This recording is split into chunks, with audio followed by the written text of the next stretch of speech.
All right, here we go. Hey there, my name is Ed Howie, and this is Howie Grow a Brand. 1, 2, 3. If you like what you learned from this video, help us promote this channel by clicking the like button below or subscribing to our channel. So you ready to go? Let's get into today's chat. So, understanding consumer behavior, your customers' behavior, is a crucial part of launching a new brand, and it's even important when you're reframing part of your existing brand. Today, we're going to learn how you take data and make it actionable, and how you take data and you apply it to how to improve your product, your brand, your customer experience. I'm so glad to be back with Dr. Denise Cumberland. Denise is a former executive with KFC. She served as the Director of Pipeline Innovation. There, she helped craft new product concepts that delivered brand strategy, resonated with consumers, and drove profitable same-store sales growth. She has developed methodology as well as consumer testing platforms to gain insights on product, pricing, packaging, and brand positioning efforts. We're going to take and share and discuss what she and I learned from working with large companies and apply it to how the small company, middle-sized, large company can take data, research insights, and figure out not only what are your customers telling you, what are they actually not telling you. All right, so we're visiting with Dr. Denise Cumberland. So we both have this big company experience. What I'd like to do is take a couple minutes and share 2 or 3 things that kind of have been your takeaways from that you've been able to share, inspire, apply with your clients, your students, big companies, small. I'm going to go first. That one of my takeaways is that if your product, whether it's new or existing, one of the ways to really personally evaluate, internally evaluate your product, and I believe every product has to have 2 attributes. One is sellable, basically S-E-L-L-able, sellable, and it has to be craveable, meaning you have to have the ability, no matter what your enterprise is, you have the ability to get it to market the way you intend it. So like if it's, we go back to food, sorry, but like if it's a caramel mocha latte frozen drink and it doesn't taste like caramel, it doesn't matter how many customers want it, it's not executing on it, okay? Or if you can't do it in 300 locations or 3 locations, or if you've got a team of 1,500 employees and they can't learn how to assemble your product in the warehouse, it doesn't matter. So sellable. But then from the consumer standpoint, it has to be craveable. That you talk about the risk averse, and we both have been involved in multiple new product trials and introductions. It is amazing how risk averse someone can be with $6 or $7, no matter what their spending capability is. Would you agree with that? Agreed. And so knowing they're risk averse, that if the first time they taste the product, it doesn't cause them to crave it again. That's right. Why roll it out? Because you're having to get a new customer every single time.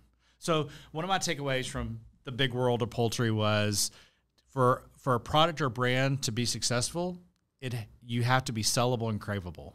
What's 1 or 2 of the learnings that you've had from your big world? Sure. Well, I'm going to ladder back to yours. I think craveable is critical because in a restaurant category, people come in to be satiated, satisfied.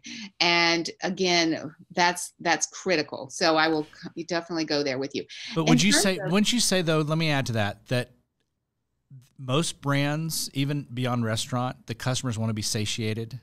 Maybe not with their taste buds, but you want to like have that fulfillment of like when the Amazon box comes and you open it. Sure. It's like that same feeling of when you dig into an ice cream sundae. It's like, yes, I'm glad I bought that. So. Right. Well, yeah, you want the experience, whether it's a service you're getting, whether it's a facial or a massage, that the service was so great that, your face feels wonderful, whatever it is you're getting done, the service, pedicure, whatever, you want it to feel like, yeah, that's worth it. So there's that worth factor, that's right? Love it. Yeah.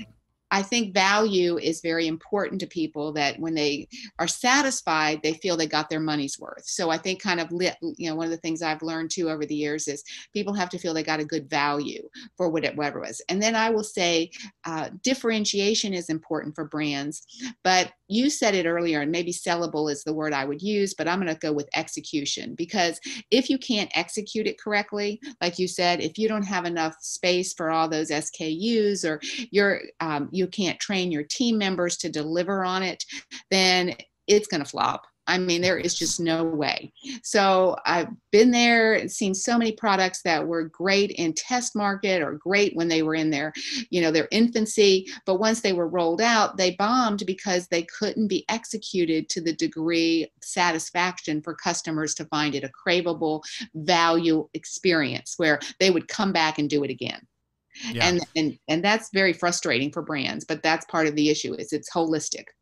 No doubt. So as we wrap up this conversation, we're in the midst of significant shifts in our personal world, our business world, our entire world. Anything surprising or any hints you're seeing in consumer behavior right now that could be super relevant to our audience? Sure. I think people are more judicious, obviously making more decisions based on their confidence level. I think confidence is always key. We know consumer confidence is a driver of spending, right? So when people are spending, they are probably going with places they know. To get them to try new things is going to be harder. I think service is critical. I recently found where I ordered something online, and the way they made, when you went to pick it up, the experience was so seamless that it brought extra value to the party, right? So I felt confident in the way they were doing it. So I think organizations have to figure out how to, provide that extra service, and they're already, you're seeing it now. I'm not telling them anything they don't know, but organizations have figured that they know consumers are worried. They know they're being tighter with their wallets and purses. So they have to make sure the value is there. And part of that is the service experience, not just in the old days of value, but now it's almost a value, not just of money, but that I'm going to be safe, right? That whatever product I'm buying isn't going to cause me a problem. So you're hearing it in the advertising about no hands touched it, or however they're marketing it. They're trying to convince you and making you feel safe. And that's a value to people these days. It's so funny. You are one of the most innovative people and brains I know, but you have such a healthy regard for risk. And I know in several situations you have effectively balanced, okay, let's be innovative, but we better measure the risk before we get too far down the road. Absolutely. And I think whether you're an entrepreneur, you just kind of have to figure out your pain tolerance. How can you do it in a smart way? Back to that other word. So even when I teach, I always tell my students, well, we're going to pilot this because I'm going to try something different every time I teach. Otherwise I get bored, but I don't put a lot of, I try to pace myself. I understand if it flops, I can fix it or I can eliminate it. So it's kind of calculated risk. Adaptable, calculated risk. Love it. Thanks for the visit, Denise. Absolutely. Yeah, take care.